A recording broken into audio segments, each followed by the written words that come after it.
Pastikan korang tahu korang punya job scope. So korang punya job scope kena tanam dalam korang.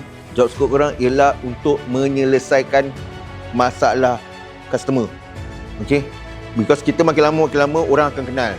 Bila orang akan kenal, kan, kita nak jadi satu workshop di mana kita menyelesaikan masalah orang. Kita menyelesaikan masalah isu-isu yang customer kita dapat. Okay. First kita kena tahu job scope kita ialah untuk menyelesaikan masalah diorang. So concentrate dengan isu masalah dulu, baru pergi ke lain. Yang kedua, kalau kereta tu ada apa-apa problem yang korang hadapi, jangan datang kat saya cerita masalah korang. Okay?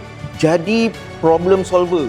Sebab korang kat sini job scope ialah untuk solve customer tu punya problem. Bagi tahu kalau nak bagi tahu masalah pun untuk minta masa.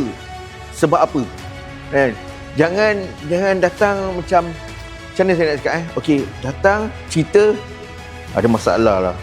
Macam ni. Tapi you tak bagi satu solution. Sebab nanti I jadi micromanaging, it's not good no. Okay? Bagi satu solution atau direct dia cakap, okey bang, sekarang benda ni saya dah pecahkan ni perlu order. Direct je. Masculine sikit sebab kita automotive industry, kita masculine. Okey? Jangan takut. Okey, benda ni perlu buat macam ni. Saya perlu masa sikit.